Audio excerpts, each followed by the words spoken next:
Salut à tous, c'est Dragon de la chaîne Thinkific et dans cette vidéo je voulais vous parler des actions qu'achète Cathie Wood via les ETF de ARK Invest. Alors Cathie Wood c'est une gestionnaire assez connue depuis quelques années, notamment suite au succès qu'elle a eu avec son ETF ARK-K et aussi sur sa vision des entreprises très innovantes et toute la vision qu'elle partage sur son compte Twitter, sur CNBC, etc. Je pense que vous avez déjà entendu parler d'elle. Et alors dans cette vidéo, je vous propose en première partie de regarder les 5 plus grosses positions qu'elle a dans son portefeuille. Et ensuite, on passera plus rapidement sur la liste des actions pour voir s'il y a des actions qui pourraient être intéressantes pour nous. Sachant que je fais aussi cette vidéo car ce type d'exercice permet de trouver des nouvelles actions et de développer aussi son esprit critique dans le bon sens. Par cela, j'entends qu'il est toujours intéressant d'écouter les théories d'autres personnes, d'autres grands investisseurs pour savoir pourquoi ils investissent ou pas. Cependant, comme on va le voir, je pense que dans cette liste, il y a des actions avec lesquelles je serai d'accord et d'autres actions avec lesquelles je serai beaucoup moins d'accord. Très bien, donc commençons avec la première action et on voit qu'il s'agit de Tesla. Alors, Tesla, je suis moi-même actionnaire, c'est une des plus grosses positions de mon portefeuille. Donc on va représenter rapidement, même si tout le monde les connaît. Ils font donc des véhicules électriques. C'est le leader mondial de la vente de véhicules électriques en termes de volume. Ils sont dans le haut de gamme et milieu de gamme avec la Model 3. C'est une entreprise qui est entre guillemets chère si vous regardez les indicateurs financiers, même si vous regardez la courbe historique. Vous voyez qu'ils ont un PI de 330. Cependant, si vous regardez le forward PI, on est à peine plus de 100 l'année prochaine. Et c'est tout simplement parce qu'ils ont une croissance sur la vente de leurs véhicules de pas loin de 50% de souvenirs. Et c'est aussi une entreprise qui a de très belles marges et des marges en croissance. Donc moi personnellement, vous voyez que j'ai un coût d'achat moyen sur cette ligne bleue et on voit qu'actuellement je suis en hausse sur l'action de pas loin de 50%. J'en rachète pas pour l'instant, cependant si l'action venait redescendre comme je vous l'avais déjà dit dans de précédentes vidéos, certainement en dessous des 800$, je n'hésiterai pas à en acheter. Et même on va voir parce que j'attends les prochains résultats, mais si l'entreprise continue à confirmer sa croissance, le PI va commencer à baisser encore et encore, et je pourrais même en racheter, pourquoi pas dans le futur, sur des niveaux plus élevés. Mais bon, actuellement j'en achète pas, et si je venais à en racheter, bien sûr je vous tiendrai au courant. Donc la première action, je suis totalement d'accord avec elle. Maintenant passons sur la deuxième. La deuxième, il s'agit de Teladoc. Alors Teladoc, pareil, c'est une action que j'ai rentrée dans mon portfolio, mais pour le coup, il y a beaucoup moins longtemps que Cathie Wood. Donc je vous avais fait une vidéo sur cette action. Si vous voulez la voir, n'hésitez pas. C'est une entreprise qui est dans la télémédecine et aussi avec le rachat de Livongo dans tous les appareils qui permettent de suivre les maladies chroniques chez les personnes. C'est une entreprise qui, à l'inverse de Tesla, n'est pas rentable actuellement, mais qui devrait l'être certainement, je crois, à partir de 2024. J'en parle dans ma vidéo que j'avais fait. C'est une entreprise qui vraiment a été hype en début d'année. Vous voyez, là en février, on était sur les 300$ et aujourd'hui, on est à moins de 100$. Donc c'est une entreprise qui a perdu 200% de sa valeur. Et à l'époque, je ne l'avais pas acheté, même si je la regardais tout simplement parce qu'elle était beaucoup trop chère. Par contre, actuellement, personnellement, je pense qu'avec une valorisation boursière de 15 milliards, c'est une entreprise qui est beaucoup plus raisonnable. Et c'est d'ailleurs pour ça que vous voyez, j'en ai acheté plusieurs fois récemment. Et je vais continuer à en racheter si elle continue à corriger. Alors comme vous le voyez, Cathie Wood, elle a quand même des actions axées croissance et futur. Si vous prenez aussi bien Tesla que Teladoc, ce sont deux entreprises qui ont de la forte croissance à venir. Et globalement, toutes les actions qu'elle achète sont des entreprises pour lesquelles elle estime qu'il y aura une forte croissance future. Désolé pour le son, ma voix est pas top aujourd'hui, mais je ne vais pas en faire une excuse pour pas vous faire de vidéo. Très bien, donc passons maintenant sur la troisième action, et il s'agit de Coinbase. Alors Coinbase, c'est pas du tout étonnant, sachant que Cathie Wood est très bullish, donc elle croit énormément en Bitcoin. Cependant, elle n'a pas le droit d'investir dedans directement via les ETF, parce que ça n'a pas encore été autorisé par la SEC pour être mis dans des ETF. Donc du coup, elle possède Coinbase. Coinbase, je l'ai aussi dans mon portfolio, et c'est en fait le deuxième plus gros courtier du monde en termes de volume après Binance. Et c'est aussi une entreprise qui a du Bitcoin dans son bilan financier. Donc en fait, l'entreprise possédant du Bitcoin, Cathie Wood, quand elle achète cette entreprise, elle en possède aussi via les actions. C'est une entreprise que moi j'ai achetée il n'y a pas longtemps, comme vous allez le voir ici. Ensuite, elle est remontée très fortement. J'ai pas vendu. J'aurais peut-être dû, vu que maintenant elle est redescendue où j'en étais. Mais bon, écoutez, c'est pas grave. C'est une entreprise que je vais conserver, puisque de toute façon, elle est directement corrélée au Bitcoin. Et si le Bitcoin monte, elle monte. Donc en ce moment, le Bitcoin a un petit peu corrigé. Et si le Bitcoin corrige beaucoup plus, il se pourrait qu'elle descende énormément. Et dans ce cas-là, pourquoi pas en racheter. Je la possède aussi parce que c'est une entreprise très rentable avec une bonne marge. Vous voyez, elle a qu'un PI de 21, alors qu'elle a une belle croissance qui est directement liée au trading des cryptos. Et je la possède aussi parce que, sachant que j'ai des cryptos moi-même, ça me permet aussi de posséder, comme si vous faisiez l'analogie avec l'or, là je possède pas de l'or, mais je possède l'entreprise qui vend les pioches pour aller échanger de l'or, ou aller, dans ce cas-là, miner de l'or. Et donc ce que je veux vous dire, c'est qu'ils gagnent de l'argent avec les personnes qui font du trading sur les cryptos, et non pas en possédant des cryptos. Donc pour moi, c'est aussi un business qui est assez différent et qui m'intéresse. Alors passons maintenant à la quatrième action, et il s'agit de Roku. Alors Roku, à l'inverse des 3 premières actions de Cathie Wood, je suis beaucoup moins fan. Alors on va quand même aller regarder ce qu'ils font. C'est pas que je suis moins fan dans le sens que je crois pas à l'entreprise, mais c'est juste que j'ai un petit peu du mal à voir le développement de cette entreprise sur le long terme.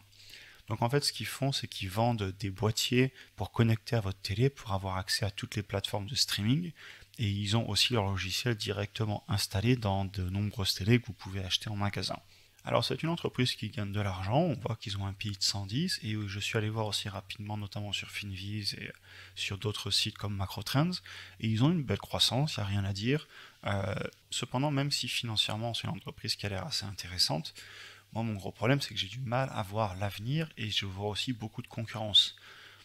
Ils ont tout simplement déjà tous les fabricants de télé comme Samsung qui a leur propre système, Apple a leur propre système sur leur télé aussi. Ils ont aussi pour concurrence toutes les voitures. Dans le futur, les gens vont certainement beaucoup regarder la télé dans les voitures. Je parle ici du long terme, 5 ans, 10 ans, quand on pourra commencer à ne plus les conduire par exemple sur l'autoroute. Et je pense pas spécialement que Roku va réussir à rentrer donc sur tous ces nouveaux écrans. De la même façon, j'ai du mal à voir Roku par exemple se mettre dans les avions où les gens regardent beaucoup la télé et on n'y pense pas forcément. Non plus sur les téléphones, il y a de plus en plus de personnes qui regardent sur leur téléphone, et dans ce cas-là, on installe directement les applications pour avoir Amazon Prime, Netflix, etc. Donc j'ai un petit peu du mal à voir le futur de l'entreprise. Cependant, j'ai peut-être tort. N'hésitez pas à me dire vous aussi ce que vous en pensez dans les commentaires. Mais moi personnellement, j'investis pas dans Roku juste parce que j'ai du mal à voir la croissance future, et j'ai un petit peu peur de la concurrence. Cependant, on ne peut pas leur enlever que c'est une entreprise qui se porte bien d'un point de vue des résultats et de la croissance. Ils ont bien corrigé en bourse cependant. Mais bon, après, voilà, personnellement, j'investis pas dessus, mais j'ai rien contre l'entreprise, j'ai juste du mal à voir le futur. Et comme je le répète à chaque fois, l'investissement, c'est très personnel. Moi, je suis pas là pour juger ce que les autres font, je suis pas là non plus pour donner de conseils, je partage juste mon parcours, et chacun fait ce qu'il veut avec son argent. Comme moi, j'investis mon argent où je le pense qui sera le mieux placé au final, et je prends mes propres risques, et évidemment, je vous invite à faire de même. Très bien, donc maintenant la 5e action, il s'agit de UiPath. Alors, cette action, j'en ai entendu parler il y a quelques mois, et c'est vrai que je m'y suis intéressé, mais pour l'instant, j'ai pas investi. Alors, si on va voir tout d'abord ce qu'ils font, en fait, c'est une entreprise dans l'intelligence artificielle, et comme ils disent ici, leur objectif, en gros, c'est de faire de la robotisation via le logiciel pour que les humains ne soient pas des robots. Donc, en fait, ce qu'ils font, c'est qu'ils optimisent notamment tout ce qui est les entrepôts, les flows dans les business, donc pour optimiser les stocks, etc. Et si vous voulez, ils font ça pour que ce ne soit pas des personnes qui aient à perdre du temps en allant dans des hangars non optimisés ou en faisant de la supply chain sans avoir des outils et sans utiliser l'intelligence artificielle. Donc c'est clairement une entreprise qui a de l'avenir certainement. Cependant, j'ai pas encore pris le temps de bien aller chercher en détail, de bien analyser. Par exemple, j'ai pas écouté leurs conférences, je suis pas allé lire les 10K et les 10Q, j'en ai juste entendu parler, et donc je vais pas aller mettre de l'argent juste sur une entreprise dont j'ai entendu parler parce que Cathie Wood a mis de l'argent dessus. On va quand même aller voir leurs courbes. Alors vous voyez, je vous disais, ça fait quelques mois qu'on en parle, effectivement, ils sont rentrés en bourse en mai. Actuellement, ils perdent de l'argent, ils pèsent plus de 22 milliards de capitalisation boursière, et ils sont globalement en chute libre depuis leur introduction en bourse. On voit qu'ils ont corrigé de pas loin de 50%. Donc c'est aussi pour ça qu'on en a beaucoup entendu parler, parce que quand une entreprise qui en théorie a du futur fait que descendre, forcément on en entend parler et on se demande si on ne devrait pas investir. Donc pour l'instant, moi c'est pas le cas. Cependant, je vais passer du temps à essayer de voir un petit peu ce qu'il y a en profondeur dans cette entreprise et pourquoi pas investir dans le futur. Très bien, donc j'en ai fini avec cette première partie sur les 5 actions. Maintenant, pour pas y passer non plus des heures, je vous propose de passer rapidement sur les actions d'après, et je vais vous donner mon avis si j'en ai un, et si j'en ai pas, ben, ce sera comme ça. Alors Zoom, on voit qu'elle est en numéro 6. Donc Zoom, c'est une entreprise qui est dans tout ce qui est la télécommunication et les conférences, notamment pour les entreprises. C'est une entreprise qui s'était très bien portée en bourse lors des premiers confinements et qui depuis est retombée. Moi personnellement, j'investis pas, non pas parce qu'ils sont pas rentables et parce qu'ils sont pas innovants. Cependant, moi personnellement, j'ai du mal à voir comment d'autres personnes ne pourraient pas venir en concurrence. Je sais qu'il y a beaucoup d'entreprises qui utilisent Teams, Microsoft Teams.